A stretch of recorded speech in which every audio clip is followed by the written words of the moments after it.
much better than last week. Oh, last week, you know how I feel about that. I'm so glad this episode was good. At the very least, it had a very good quality to it, and the main focus was introducing this new character called Harulily. I'm just going to call her Haru. So, pretty much, this new girl that was introduced, she starts off being pretty much a bitch. That's how it starts off, okay? Pretty much her character personality was just a character I did not like. I hated her right at the start of this episode. The way she was betrayed, I just despised her. The way she was picking on Rurumo, it didn't feel justified. And then all of a sudden we find out that she's a tsundere, and she was just upset because Rurumo never has any reaction to no matter what she asks. For instance, I could say, Rurumo, do you enjoy that book? She'll like, yeah. And, she won't answer you correctly, or she just won't, have those emotions like a normal person would. And so I can understand Haru's entire plight and why she acted like she did, but still, the way she started off really did not concrete her as a good character. I mean, let's be real here, okay? Her character, I still don't technically like her character at all, okay? She's very plain, and she's pretty much like a stereotypical type tsundere, or a character that tries to be an asshole right at the beginning, if it turns over to a new leaf and actually is trying to help out the main female character, main male character, whatever. And that's exactly what Haru did in this episode. And so I've seen this cliche before with these characters, like that one character that was introduced, but it's nothing to complain about. It's just my personal taste to a character. I can't really complain about that. It's just the character wasn't to my liking the way she started off.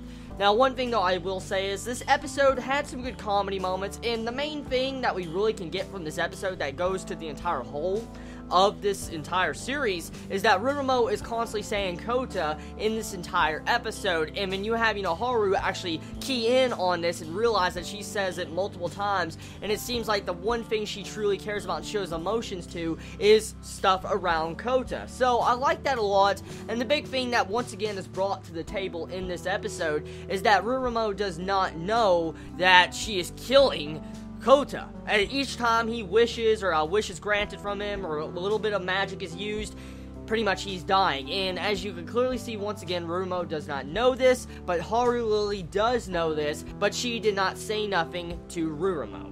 So the conflict is still there. The main reason why, Harulily didn't say nothing is because for plot conveniences. Let's just be honest. I mean, if she would have said, okay, you're killing this person. You do realize you can't come back and all that because he is going to be dead. Like, you shouldn't get attached. I mean, it could have easily have turned completely different, if we think about it, if Harulily would have spilled the beans and said something. So, I wonder exactly what would have happened if Rurumo did know she was killing, the person she technically admires at this moment and is falling in love with in this series. I know for a fact, though, she'll probably quit trying to be a witch, and she'll just probably turn over a new leaf and try to be a human, like a regular human, try to get a normal job, and try to stay with Kota. That's what I could see happening.